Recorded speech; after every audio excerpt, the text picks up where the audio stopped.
In biology, it is believed that a primitive form of early humans similar to modern humans appeared about 2.5 million years ago. Their lives were not significantly different from those of other animals. They formed intimate relationships through love and play, and they also competed for status and power, much like chimpanzees, gorillas, and elephants. There was nothing particularly special about being human at that time. So how did humans become what they are today? It was thanks to a few remarkable coincidences.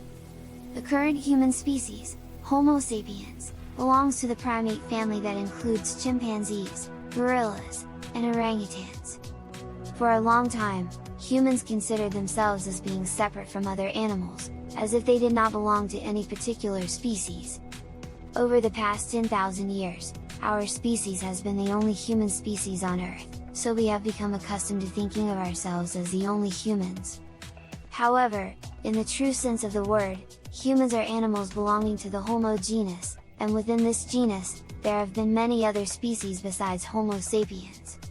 Modern humans, Homo sapiens, evolved from Australopithecus in eastern Africa about 2.5 million years ago.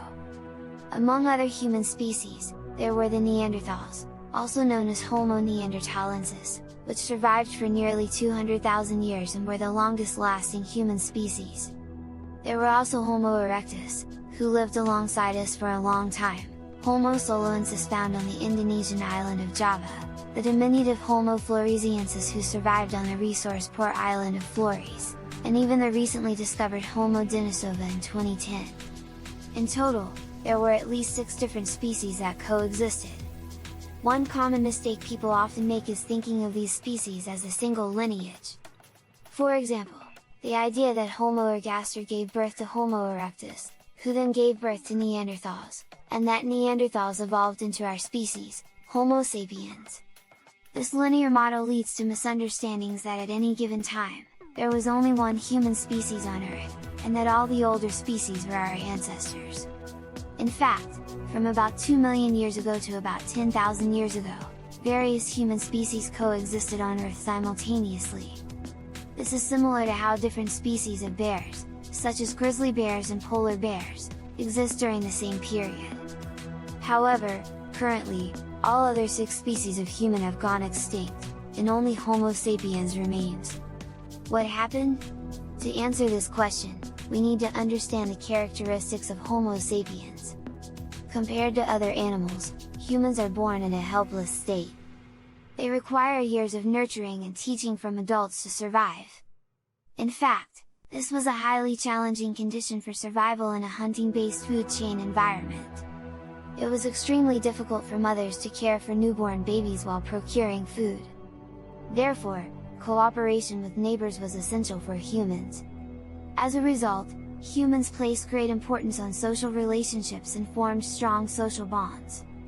Humans, who are physically inferior to many other animals when alone, became stronger by being born in an immature state, which actually enhanced social cohesion and enabled the formation of large groups. Despite this, humans were positioned somewhere in the middle of the food chain and lived in fear of predators.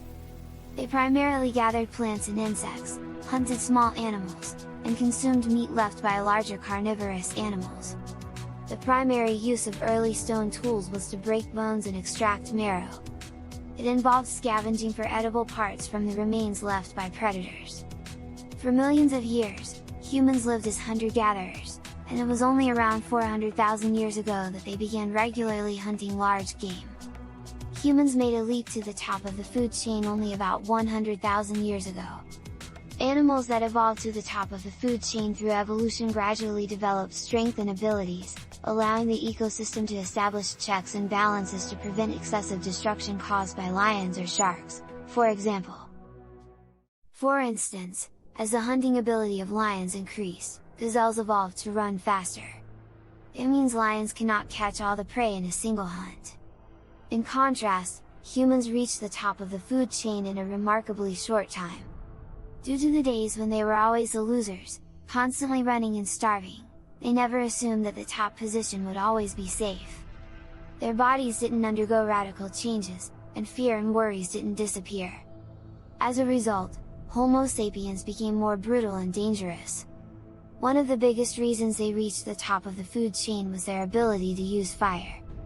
Fire could burn down forests and make previously inedible food edible. It provided protection against bacteria and parasites and improved digestion. While most animals rely on physical strength, humans were able to tap into other infinite potentials by using fire. Compared to other human species, Homo sapiens had superior technological and social cooperation abilities, making them more skilled in hunting and gathering. Hunter-gatherer humans were always on the move. An important fact is that when Homo sapiens arrived in a new area, the other human species that originally inhabited it became extinct. Historians believe that Homo sapiens, through mass killings, became the sole surviving human species. So how did Homo sapiens become stronger than other species? One of the major factors that played a significant role in Homo sapiens' eradication of other human species was their linguistic abilities. While other species also communicated, the language ability of Homo sapiens was remarkably flexible. Language played a crucial role in survival and reproduction for Homo sapiens, who were social animals that relied on cooperation from neighbors since birth. The emergence of language was accompanied by the emergence of legends, myths, and stories. Through language, Homo sapiens could talk about things that didn't actually exist in imagination that made people believe in the non-existent, which facilitated cooperation among individuals. While animals in their natural state can form groups, their simple communication abilities have limitations.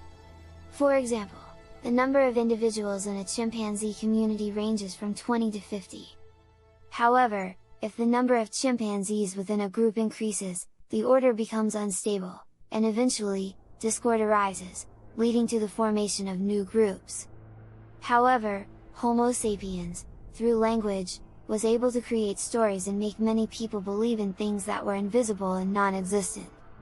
This ability allowed for the expansion of group sizes multiple times over.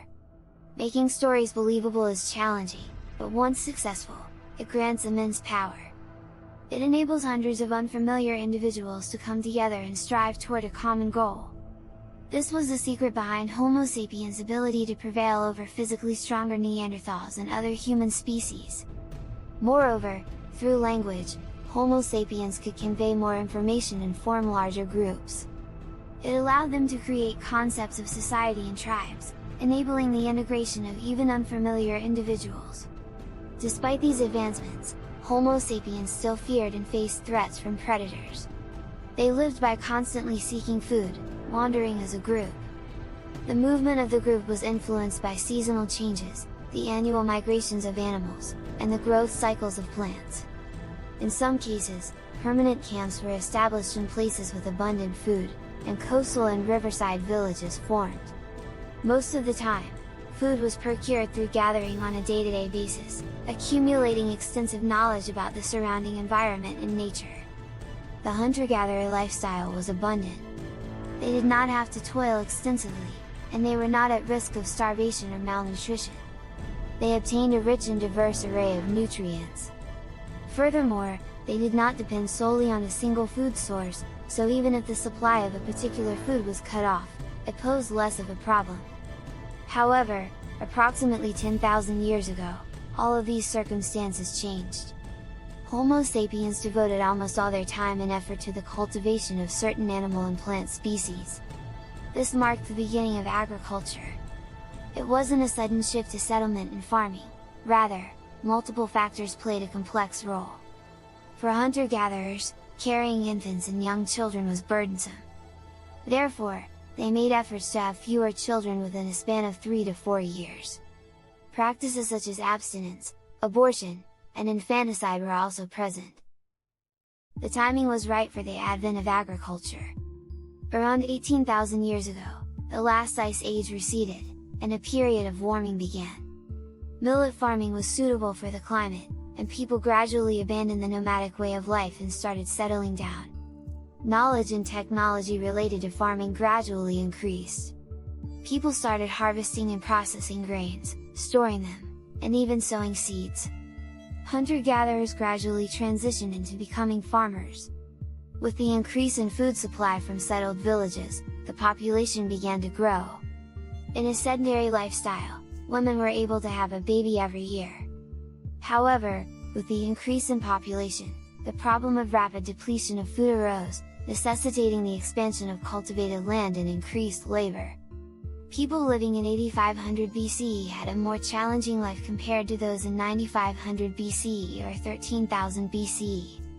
Nevertheless, the process of inheriting the agricultural practices of previous generations, without fully understanding what was happening, repeated itself. If they could avoid famine, life was okay, but a failure in agriculture led to starvation. Consequently, they worked even harder on farming. The agricultural revolution was a double-edged sword. While it brought benefits, returning to a hunter-gatherer lifestyle was no longer possible. It took several generations to establish a settled agricultural society, and there were no individuals who remembered living in a different way in the past. They had no choice but to farm hard as the older generation taught them. Furthermore, the domestication of animals, which occurred during the process of settlement, brought about additional challenges. Homo sapiens continuously sought animals that were well suited to human needs. Fierce animals were slaughtered first, while docile ones were selectively bred over generations. This led to the domestication of animals such as sheep, chickens, goats, and pigs. With the use of animals in agriculture, animal husbandry and pastoralism emerged based on practices that may seem barbaric. Humans started utilizing animals' labor for farming tasks, and the interaction with animals became natural. However, this contact with animals also gave rise to numerous infectious diseases, posing new threats to human survival. Many problems that were not present during the hunter-gatherer lifestyle arose as a result. In the agricultural era, the focus shifted from the immediate present to the future. Weather became crucial for successful farming, and people started stockpiling food as a precautionary measure against poor harvests. This led to the establishment of large-scale political and social systems. Unfortunately, hard-working farmers struggled to achieve economic stability, despite their dedicated efforts. The surplus food they produced became the basis for the emergence of ruling classes. The ruling elites, living off the surplus, left the farmers with barely enough to survive. The surplus food became the driving force behind politics, wars, art, and philosophy. They built palaces, fortresses, monuments, and temples. Up until the late modern era, 90% of humanity was a hard-working farmer every day. Farmers' surplus production fed a small elite. Kings, governments, bureaucrats, soldiers, priests, artists, and thinkers, most of whom are recorded in history books, belonged to this elite class. However, through the agricultural revolution that drove most people into arduous labor, Homo sapiens began to create increasingly larger settlements, eventually giving rise to cities. Cities, kingdoms, and empires appear. It only took a few thousand years. Thanks to the agricultural revolution, the possibility of dense cities and powerful empires became evident, leading people to develop concepts such as religion and joint stock companies. For Homo sapiens, an overwhelming amount of information became important, surpassing the memory capacity of the brain. During the hunter-gatherer lifestyle, the brain could remember and process everything. However, in the complex and large societies that emerged after the agricultural revolution, a different approach was needed. The first to overcome this problem were the ancient Sumerians of southern Mesopotamia. Sometime between 3500 and 3000 BCE, anonymous Sumerian geniuses invented a system to store and process information outside the brain. That's the cuneiform. Cuneiform began to accomplish tasks that oral communication could not handle. For example, it could record vast amounts of mathematical data, such as tax collection or property ownership. Through cuneiform, complex administrative structures necessary for maintaining vast empires became possible. Centuries passed, and at some point before the 9th century BCE, a set of symbols consisting of 10 characters, from 0 to 9, was created. That was the birth of numbers. Numbers quickly became the universal language of the world and are still used by almost all countries, companies, organizations, and institutions, enabling the recording and communication of mathematical information. Through the agricultural revolution and systems such as writing and numbers, collective scale grew to the size of metropolises. However, what played a decisive role in the integration of humanity into larger nation-states, distinct from the past, were the emergence of three key elements. The first of these elements was currency. Hunter-gatherers had no need for money. They exchanged value through bartering and had sufficient exchange of labor. However, in densely populated areas after the agricultural revolution, specialists began to emerge. Professionals such as doctors, carpenters, priests, soldiers, and lawyers required a more effective means of exchanging value than simple bartering. Naturally, different forms of currency emerged.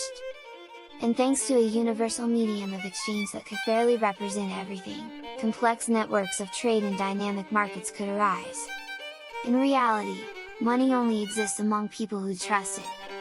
However, once trust is established, money gains universal convertibility into other values, and through money, people acquire a universal trust that enables cooperation.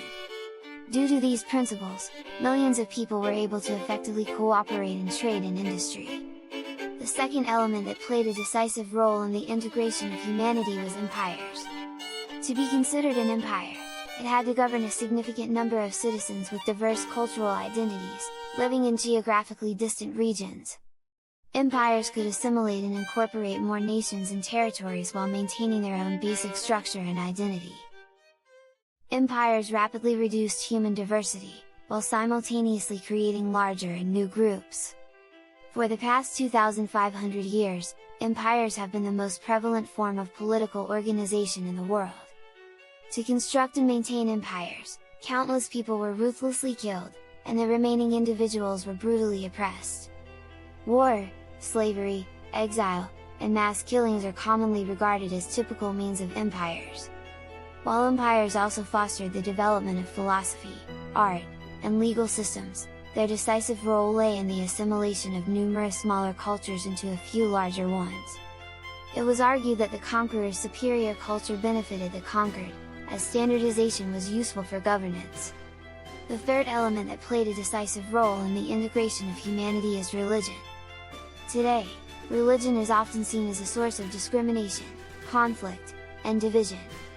However, in reality, religion was a powerful unifying force for humanity, following money and empires. Religion can be defined as a human normative and value system based on belief in a supernatural order. For example, even though baseball has its norms and value system based on belief and order, it is a human-made system, not a supernatural one. Similarly, scientific theories are based on belief in a supernatural order, but they lack norms, so they are not considered religious. Religions like Islam, Christianity, Hinduism, and Buddhism, the most well-known in history, are universal and proselytizing in nature. Hence, people often assume that all religions are like that, but in fact, most ancient religions were local and exclusive. They believed in their own gods and souls and had no interest in converting the entire human population. Universal and proselytizing religions, as we know them today, only emerged about 1,000 years ago. The advent of such universal and proselytizing religions, similar to money and empires, greatly contributed to the unification of humanity. Homo sapiens, a hunter-gatherer with nothing special and located in the middle of the food chain, had a social ability that was able to develop further due to the weakness of being born immature. Because of that, they were able to hunt stronger animals and exterminate the same human species. By chance, through the agricultural revolution and the growth of larger groups, cities emerged, giving rise to specialists and ruling classes. With the advent of writing in numbers, commerce and trade flourished. The emergence of currency led to the creation of even larger cities, and through empires and religions, practically all other humans were drawn into what we now call the global village. If these various coincidental and extraordinary events, which played decisive roles in human history, had not occurred, would the world as we know it exist today? Since we cannot turn back time, we cannot know for certain. What is clear is that even the seemingly insignificant and trivial tasks we engage in can have far-reaching consequences. It is also a fact that our greatest power as humans lies not in the individual but in what we create together with others. This video was produced with references to Jared Diamond's Guns, Germs, and Steel and Yuval Noah Harari's Sapiens. Subscribing and liking the video are a great help. Thanks for watching.